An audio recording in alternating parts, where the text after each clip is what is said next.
Israel recently sent up a spaceship to the moon called Bereshit. It crash landed on the surface of the moon, but it was an amazing technological achievement to send it there.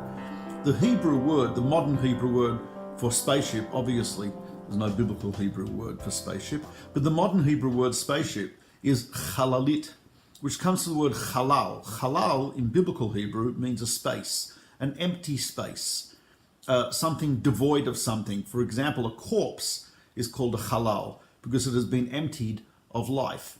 And in our Torah portion this week, Emor, we are told, "V'lo techalalu es shem kodshi," which we usually translate as "don't desecrate the holy name of God." And what is meant by this prohibition? So my teacher, Rabbi Moshe Shapiro, explained, "V'lo techalalu" means don't create a vacuum, i.e., don't act in such a way that this moment, this situation, this time is devoid, has been emptied of godliness.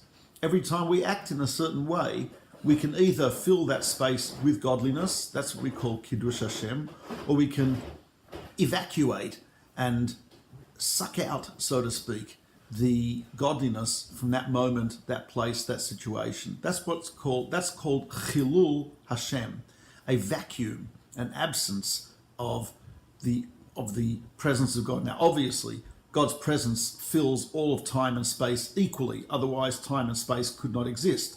But you can't perceive God's presence equally. So what I mean when I say that you vacuum out God from that place is that we have made that place absence of a manifestation of God. You can't feel God there, you can't see God there. And that's really a lesson, and I think guidance, that every Jew and every human being has to have, which is to act in such a way that we are not creating a void of godliness, but we are filling the place, the situation, the relationship, the moment with godliness. Kiddush Hashem, sanctification of God's name, not Chillul Hashem, a vacuum of God's name. Have a great Shabbos. This is Mordechai Becher with the Gateway Parshat Vlog.